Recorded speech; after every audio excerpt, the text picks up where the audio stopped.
Dis papy, c'est quoi ton métier? Eh bien, tu vois, depuis 40 ans, je fabrique des fenêtres. Maintenant, il y a la boutique du menuisier. Ce sont de vrais professionnels, proches des gens et de leur maison. Je les connais bien, on peut leur faire confiance.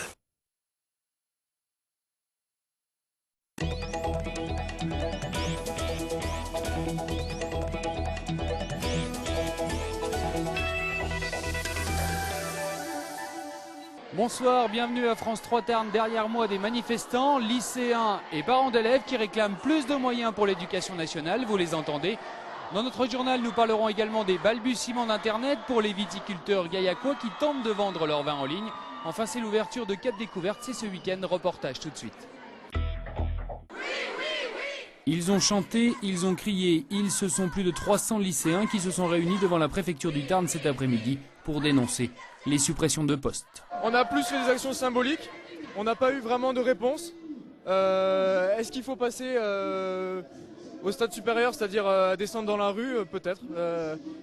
Ça a marché dans le passé, pour certaines choses, alors peut-être. Nous nous refusons à une éducation au rabais, comme le gouvernement veut bien nous la donner.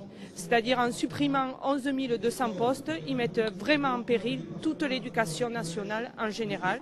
Les lycéens qui veulent sauver leurs options, des enseignants qui craignent une dégradation de leurs conditions de travail. Une nouvelle manifestation est prévue demain devant l'inspection académique. Accro du portable, oreille vissée au mobile, un geste anodin, parfois compulsif, qui n'est pas neutre pour l'organisme. Pour la semaine du développement durable, le lycée Bellevue alerte les élèves sur les risques potentiels. Invisibles et pourtant nuisibles, les ondes électromagnétiques émises par le mobile doivent être mesurées. 29, 30, 32, 36, 37. Quand vous recherchez votre correspondant, c'est là que le portable émet le plus. Le seuil d'exposition est fixé à moins d'1 volt par mètre. Une surconsommation du mobile s'avère nocive pour la santé. Si on utilise des énergies très importantes, ça risque de créer un certain nombre de perturbations au niveau de notre organisme. Alors ça commence par les troubles neurologiques, c'est-à-dire on est agressif, on a mal à la tête, on ne dort pas bien, on a des troubles de mémoire, et puis on s'aperçoit que ça ne va pas bien. J'ai tous les appareils électriques qui sont tous à côté de moi, et donc il y a des risques partout. Mais en ce qui concerne le portable, c'est sûr que je vais arrêter de le mettre dans ma poche. Peut-être le mettre plus à distance et l'éteindre plus souvent, des choses comme ça, mais le faire charger autre part qu'à côté de mon lit. Pas de scénario catastrophe ni d'alarmisme, juste une mise au point pour que le portable soit utilisé de façon modérée.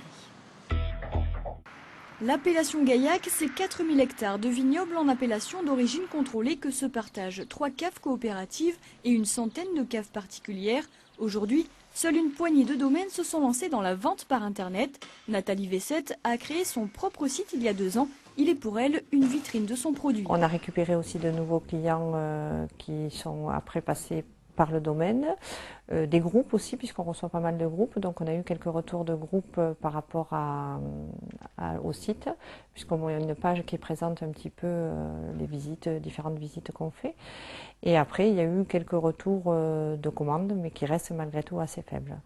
1 à 2% seulement de ces ventes sont réalisées par Internet, des résultats faibles qui n'encouragent pas les autres vignerons à tenter l'aventure web, sans compter les nombreux freins, le coût de création d'un site, entre 2 et 3 000 €, un coût supplémentaire si l'on veut un paiement sécurisé et du temps pour répondre aux commandes.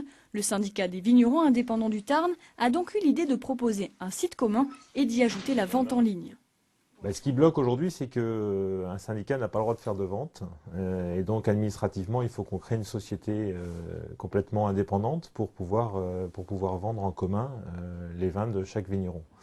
Ça, c'est le premier blocage. La deuxième, c'est qu'il faut une logistique derrière. En fait, c'est une boutique en ligne, ça veut dire quand même une boutique physique, réelle, pour pouvoir apporter un service et que c'est pas très simple à organiser. Acheter son vin d'appellation Gaillac sur Internet sera sans doute pendant quelques temps encore plutôt difficile. À Cap Découverte, on donne les derniers coups de pinceau. Toutes les équipes sont sur le pied de guerre depuis plusieurs semaines. Le temps presse. Ce week-end, le parc de loisirs va ouvrir ses portes pour une 6e saison. Depuis quelques mois, une nouvelle direction a pris en charge le site. Son objectif est ambitieux, redorer l'image de Cap Découverte et surtout attirer les visiteurs. Pour cela, de nouvelles animations ont été mises en place. Dès l'année dernière, on a mis un certain nombre d'activités en place. Je pense au parcours aventure, des structures gonflables, etc. Et cette année, on met vraiment 5-6 nouvelles activités, puisqu'il y a un terrain de paintball de 3000 m². Également des aérotrampolines, où les enfants pourront s'éclater jusqu'à 8 mètres de hauteur. Et plein de structures aquatiques pour les très jeunes enfants et pour les familles. À Cap Découverte, on veut définitivement tourner la page. L'idée de fermer le site a été abandonnée. Un plan de financement stable a pu être élaboré avec l'aide des collectivités locales. La situation est aujourd'hui stabilisée, on y voit clair. Le financement est assuré à 40% par le département, 40% par la région et 20% par l'ensemble des communes du Carmozin. On sait à peu près ce qu'on doit verser chaque année. Il n'y a pas de mauvaise surprise, donc c'est stabilisé. Avec les nouvelles animations, une grille de tarifs plus attractive, notamment pour les familles, a été mise en place. L'objectif de fréquentation reste modeste. Cap Découverte espère accueillir cette année entre 80 et 100 000 visiteurs. Alexandre Lopez est champion du monde de la boulangerie avec l'équipe de France. C'est officiel depuis hier matin. Cet Albigeois de 33 ans est professeur au centre de formation des apprentis. Et nous avions déjà présenté son travail. À Paris, et durant plusieurs jours, il a travaillé pour ce titre honorifique et a décroché la médaille d'or pour ses baguettes et ses pains spéciaux. Samedi dernier à Saint-Gaudens, le Racing Club albigeois décrochait sa qualification pour la finale de la Coupe de France de rugby à 13 aux dépens des favoris, les Ignans. Aujourd'hui, on sait que cette finale aura lieu le dimanche 25 mai à Carcassonne et que les Albigeois seront opposés à Limoux. Ce sera la 68e édition de cette coupe, une coupe remportée une fois par Limoux en 1996 et une fois par les Albigeois, c'était il y a 34 ans, à Perpignan.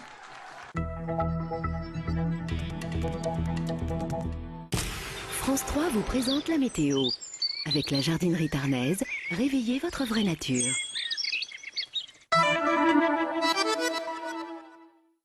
Des conditions anticycloniques s'installent sur notre département, le temps sec et le soleil arrivent. De plus, les températures sont en hausse avec de 13 à 18 l'après-midi. France 3 vous a présenté la météo. Avec la jardinerie Tarnaise, réveillez votre vraie nature.